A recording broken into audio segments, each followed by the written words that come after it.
राम जय जय जय राम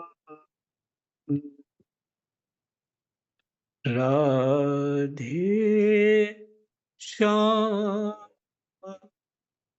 जय जय राधे श्याम जय जय राधे श्याम। श्री गणेशाय नमः।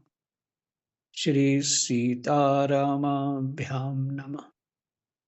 श्री हनुमते नमः। श्री उमापते नमः। श्री गुरुवे नमः। सब संतन की जय जय। जय जय सीताराम।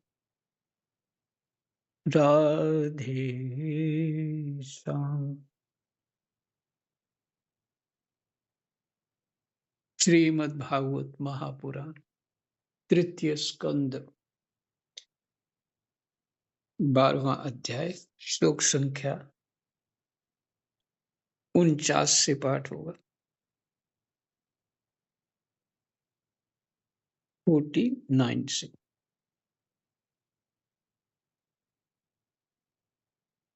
श्री मैत्री जी विदुर जी को इस प्रश्न का उत्तर दे रहे हैं कि ब्रह्मा जी के मुखों से वेदादि को रचा, तो उन्होंने अपने किस मुख से कौन वस्तु उत्पन्न की, ये आप कृपा करके मुझे बतलाइए। ये आपने सुना 48 श्लोक तक उनका उत्तर।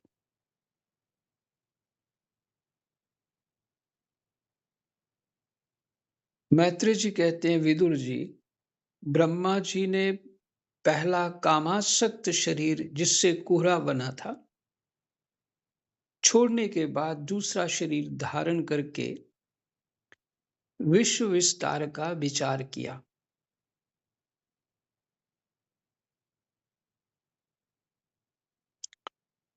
वे देख चुके थे कि मरीचि आदि महान शक्तिशाली ऋषियों से भी सृष्टि का विस्तार अधिक नहीं हुआ है।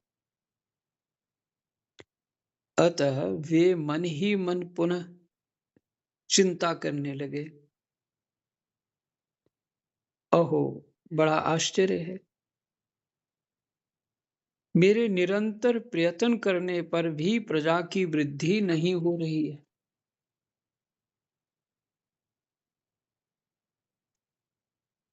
मालूम होता है इसमें दैव ही कुछ विघ्न डाल रहा है।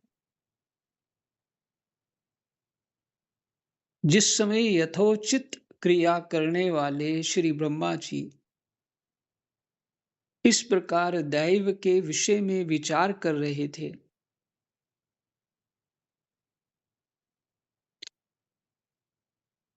उसी समय अकस्मात उनके शरीर के दो भाग हो गए।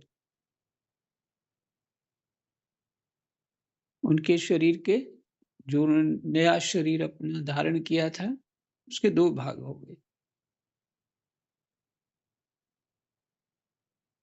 क क शब्द जो है कवर्ण, कवर्ण, कवर्ग, कवर्ण ब्रह्मा जी का नाम है। क ब्रह्मा जी का नाम है।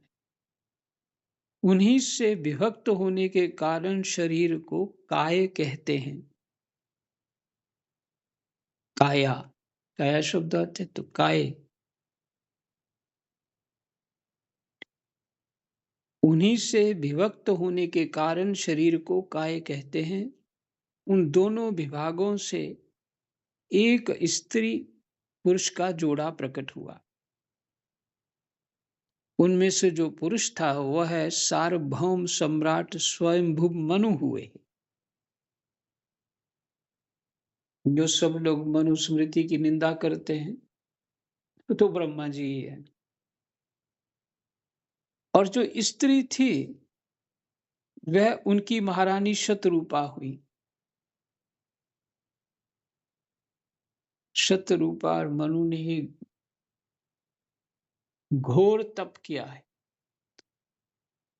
फिर उनके यहाँ भगवान राम का पुत्र रूप में ये दशरथ और कौशल्या हुई, शतरूपा, और राम जी प्रकट हुए। प्रभु से कहा कि मैं आपके समान ही पुत्र चाहती हूँ। तो भगवान बोले मेरे समान तो कोई है भी नहीं, मैं ही पुत्र हो जाऊंगा। ठीक है। और देखिए इतना, ये ब्रह्मा ही है ना, शत्रुपा भी ब्रह्मा ही है, और जो मनु है वो भी ब्रह्मा ही है, क्योंकि एक शरीर के दो भाग हो गए। तो घोर तप किया, किसी काल में उन्होंने किया, और जहां भगवान राम जो है उनके पुत्र रूप में प्रकट हुए। विचार करने वाली बात है। ऐसे मनु शतरूपा को भी कष्ट हुआ पुत्र वियोग का। और किससे कष्ट हुआ? भगवान से। हम्म,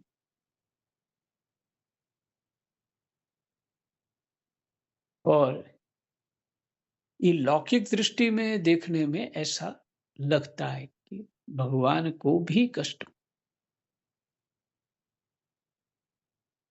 कोई कोई संत तो बोलते हैं नहीं, ये दशरथ जी ने प्रेम, जो उनके प्रति प्रेम था, उसकी भक्ति की प्रगाढ़ता और बढ़ा दी। भगवान जब गए तो वियोग हुआ, परमात्मा का घोर चिंतन हुआ, प्राण निकल गए, और कौशल्या माता भी निरंतर उनके भगवान के ध्यान में चाह करके, पुत्रवत चाह करके निमग्न रहती थी। तो दो दृष्टियां, संसार की दृष्टि से तो भी कष्ट हुआ, और ध्यात्म दृष्टि से कष्ट नहीं हुआ। वो तो साधना, भगवान करुणा करने करके ऐसी साधना उनको और प्रगाढ़ करा दी।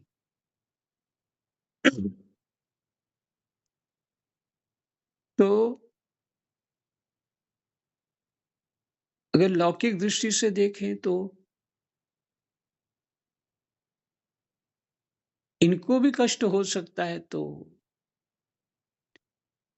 जो इतने उच्च स्तर के हैं, तो हम तो बिल्कुल कष्ट सहन नहीं करते। हम तो वो थोड़ा सा कोई बुरा भी बोलते तो बुरा, बहुत बुरा लगता है। भगवान मेरे हक में है ही नहीं है, भगवान मेरा साथ नहीं दे रहे हैं।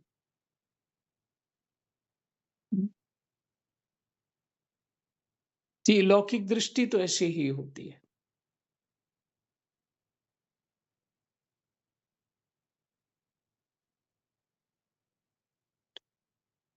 खैर, ये तो होना ही है, परंतु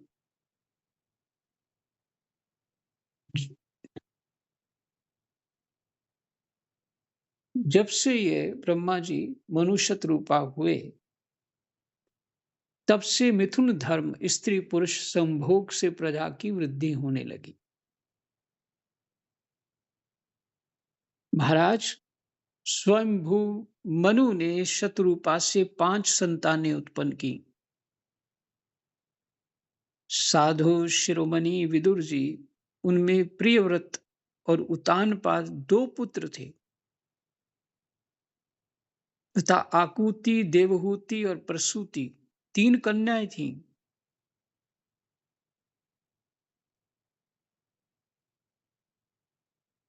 आकुति, देवहूति और प्रसूति 3 कन्याएं थी। और 2 पुत्र थे। मनु जी ने आकुति का अच्छा पुत्रों का नाम था प्रियव्रत और उतानपाद। मनु जी ने आकुति का विवाह रुचि प्रजापति से किया। मझली कन्या देवहूति करदम जी को ही दी और प्रसूति दक्ष प्रजापति को। इन तीनों कन्याओं की संतति से सारा संसार भर गया।